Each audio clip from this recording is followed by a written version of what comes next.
off for a minute? Into the mic, Gwen. Excuse me. Okay. We'll get this started. Okay, now we start the Finance and HR Committee meeting. May I get a motion to approve the minutes? So moved. Second. Okay, so those are accepted. So we have the consent agenda. Does anyone have any issues or things you want to talk about? Normally, we just vote on that in the aggregate. I did not have any questions. I do not either. Okay, so I would entertain a motion to adopt the consent agenda. So moved. Second. Great, okay, so then, now we're for the CFO report. There you go, there you go. That was fun. That was fun. Thank you. Right, so we have the investment report. Any issues, anything you want to chat about? Okay, very good, so we just accept that. And Lee Walker Heights funding. Paul? Hi, good afternoon. Paul D'Angelo with Community and Economic Development. I'm going to do a presentation on the staff report, and then David Nash is going to come up for a few minutes as well, the COO with the Housing Authority. So regarding the Lee Walker Heights $4.2 million, this kind of fell in my lap about maybe 5 or 6 months ago to try to figure out how we're going to use the funding sources and the best way to utilize those funds, and then just recently on how exactly we're going to expend those funds to get the Lee Walker Heights project moving. So if you can see, there was never anything written specifically in stone, but there were suggestions on how the funding would go. And then working in a cross-departmental group with several people, we took a look at the funding sources, and based on the risk of using home and CDBG funding, as well as the HUD Section 108, which can hold up future HUD funding from them as well for CDBG and home, we took a look at how we would present this. And so 2 of the items stay the same, where the general fund balance and the affordable housing CIP stays the same. But what was suggested from the cross-departmental team was to actually use part of the GO bond, the housing bond, as part of this. And one reason that Barbara and the finance team brought up was the fact that there's interest that comes along with the borrowing that we do from Section 108. So this was a way that there's no interest, and in the design of the bonds. And So- Paul, just to stop real quick. Sure. In terms of the general fund balance, just to be clear, that was reserved general fund That's balance. correct. So that was something already set aside. that was already set aside, and that was Correct. something that was in our fund balance we knew we were going to use. Absolutely, as the CIP funding as well. Right. And so then, when we kind of worked through that procedure, it was an idea of how exactly these funds would be distributed to Lee Walker Heights, and how it would be drawn based on their construction schedule. So as you can see in the background information, it looks like about $1.4 million is needed for their closing of the approximately $38 million deal. And then the rest will be dispersed in a somewhat timely fashion within the first 6 months, because a lot of this funding is going in for the infrastructure, particularly on 319 Biltmore, which is where we hope to be using additional bond dollars for some future affordable housing, and also for infrastructure that David and the Housing Authority will be doing on the actual Lee Walker Heights. So some of those hard costs, would involve demolition, infrastructure, et cetera. And one of the concerns, too, that we wanted to make sure everyone was aware of, a lot of the reason for doing HUD funding or something tied to HUD funding was for the Davis-Bacon requirements, and also for the Section 3 requirements. But because of the nature of their $38 million deal, those requirements are going to be a part of the project, so they'll be taken care of as well. And then regarding the request, we definitely looked at whether it should be a part of a loan or some kind of grant agreement. But looking at the unique structure of this deal, and again with the cross-departmental team, we looked at recommending this as a grant. Not only because a lot of the funding is going to be going into the infrastructure part of 319 Biltmore, but also because of the unique relationship we have with the Housing Authority, the permanent affordability, and also kind of if you look at a per unit subsidy, if you looked at that, it's very low, and that usually comes with a 4% tax credit bond deal that you're going to see a lower per unit subsidy. So between all of those, the city staff recommends and agrees with the Housing Authority to do this as a grant funding. And then if you see also here, there's a disbursement schedule for April 1st on or about for the closing, as well as basically every 3 months, where once we see expenditure of about 80% of the funds, and again on hard costs, and we're working on that grant draw now, once those are happened, then they'll get reimbursed, and then hopefully at about 6 or 9 months total. Once we see the $4.2 million has gone into their development again, I'm repeating myself with the infrastructure and hard cost, then we can sign off that last bit of dollars. And hopefully, you can see from the staff report that it goes along with the council goals. We've gone through committee for the most part, a little bit quicker at HCD, but a chance to present. Offers a lot of pros. We're really excited to see 212 units here at Lee Walker Heights, and also how this development works in conjunction with 319 Biltmore as well.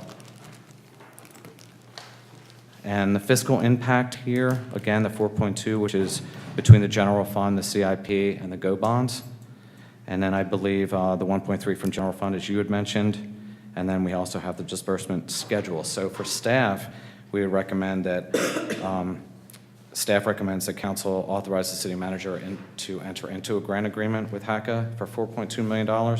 The authorization to disperse committed funds from the suggested funding source for Lee Walker Heights in the amount of $4.2 million, with 1.4 being dispersed on or about April 1st for their closing, and a budget amendment in the amount of $1.38 million to appropriate fund balance reserve for the project. Thank you. Sure. It's a lot. The $25 million, I believe, for affordable housing. Yes. So you've got the 2.2 for Lee Walker, and then how's the rest of the 25 million? So 15 million is for high impact sites, And which, this too is coming from that 15. that's correct. 2.285 million is coming from that 15 million. Oh, it is? It is, yes. Okay. And then the other 10 million, there's $5 million that'll go into the Housing Trust Fund, $3 million for land banking, $1 million for the Community Land Trust when they're up and running, and with a little luck tonight, $1 million for down payment assistance. Okay. So, Okay. So. I don't think we'll need luck tonight. there you go, good, good. Okay, so, all right, that's what I thought. I thought it was coming out high impact, okay. You know, and Okay. looking at those funding sources, with the GO bonds making sense there, it'll be exciting to see some movement there and some dirt movement there, and it does make sense because we're looking at this as kind of one whole development of approximately 500 units. Right, and how's the county funding it? So the county is What's putting, their cash flow? they're doing 4.2 million, and Yeah. they're also doing it as a grant, and they have a draw request as well. David might be able to talk a little Okay, bit more about that. Okay. But great. we might be mirroring our draw request to what the county put together, so we're working on that now.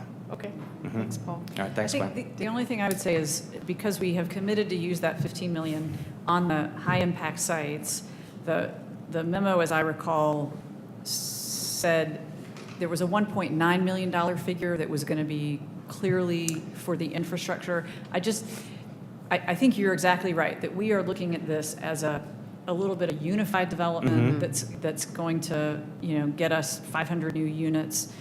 If there's a way for us to talk about it, to make it clear that our investment of the 2.2 from the 15 is in fact really going toward development of the Biltmore site, and I mean, yes, it's obviously supporting the housing authority as well. What I don't want to happen is for us to be opened up to, well, you said you were going to use this Right. on city-owned land, and yet here you are having given over $1 million to HACA from this money for their land.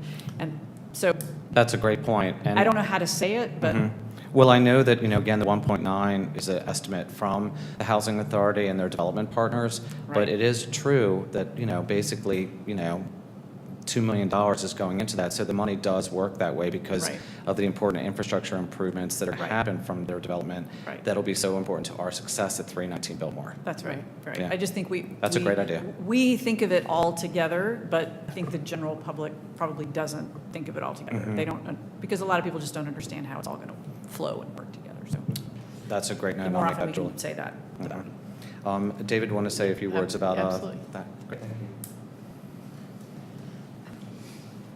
Hi, David. Thank you, Madam Chair. Just because you're on camera, if you would say your name. Thank you. We all know who you are.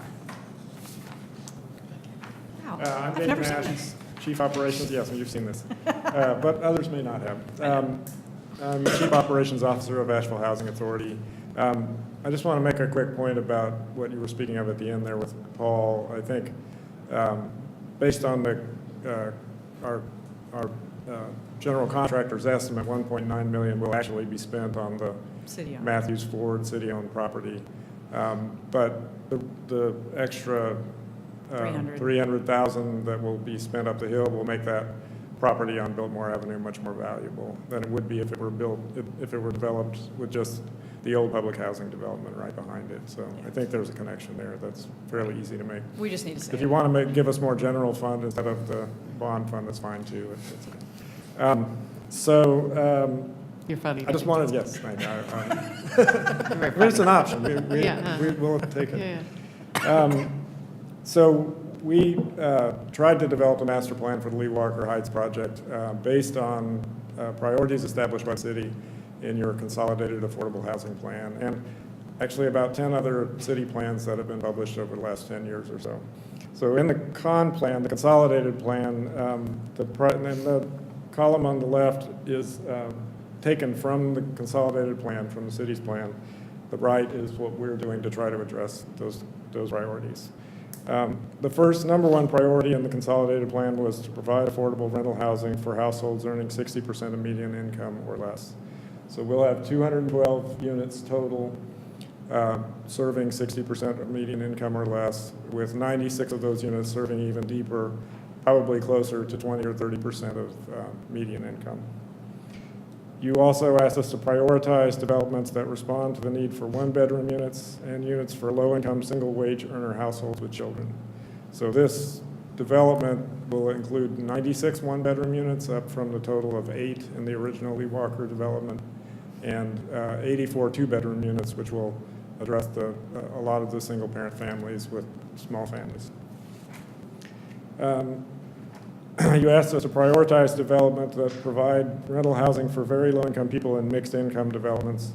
And it's a fully affordable property, but it is a range of incomes that are shown on the back of this sheet.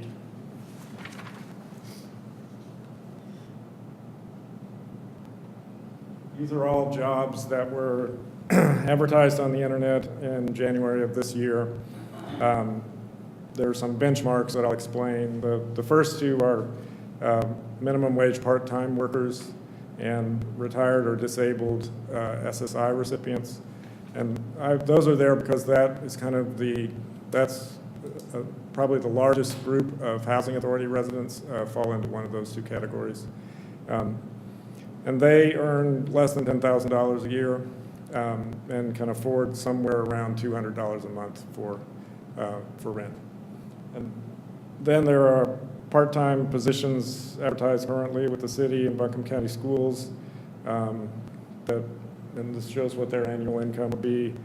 The full-time minimum wage worker in Asheville earns $15,000 a year and can afford about a $370 monthly rent. There are other jobs in the $11, $12 range, and this also shows the Just Economics living wage and how that fits. All of the positions on this chart would qualify, depending on family size, for one of the units at the new development at Lee Walker Heights. I'll skip over a couple of these. We want it to be energy efficient, and it's been designed and will be built for as much efficiency as we can and economic sustainability, environmental sustainability. Thank you. We definitely will continue to prioritize people experiencing homelessness and survivors of domestic violence. But in particular with respect to handicap accessibility, the current units at Lee Walker Heights are not accessible at all. All of the two-bedroom units have bathrooms on the second floor, and you have to go up a flight of stairs to get to them. There's really no way to make them accessible except by tearing them down and building new. So, but the new development will have 184 total units that are on flat, one level. So there'll be 4-story buildings and 3-story buildings, but 184 of the 212 units will be accessible either by an elevator, and inside the unit will all be on one level. And at least 10% of them will be fully handicap accessible, and all 184 of these will be visitable by a person in a wheelchair. You asked us to support programs that prepare people for homeownership, including in-depth financial education. Our family self-sufficiency program and our homeownership program are currently assisting 62 homeowners in Buncombe County, and that's growing every month. We are glad that Paul reached out to us and the city has reached out to us on the down payment assistance, and we look forward to partnering on that. The residents of Lee Walker Heights, there won't be any homeownership units in that development, but they will be eligible to be part of the homeownership program, build up a savings account, and move on to homeownership from there if they make that their priority. Then one of your priorities was to target low-wealth neighborhoods. Census Tract 9 is the highest poverty census tract in western North Carolina. It is also rapidly gentrifying, so we're trying to maintain some affordability in this area right next to downtown Nashville, but at the same time provide a higher quality of housing for the lower income folks who continue to reside there. And you asked in your priorities to collaborate with the Housing Authority on large-scale investments transforming public housing. So we want to do that too. Great. So that's all I have. Happy to answer any questions. You mentioned the county funding. They've already transferred $2.5 million of their grant to us, to the Housing Authority. Another $1.5 million is due at the end of 2019. And I think there's $500,000 payment later that makes up their total.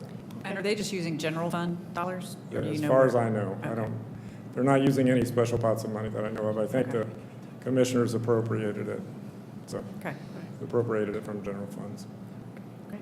Thank you. And David, just one other thing, and I think you made this point earlier, in terms of the total number of deeply affordable units, this will actually be an increase over what was there before, is that right? Well, the 96 is, currently there are 96 units there, and those 96 deeply affordable units will stay. Right.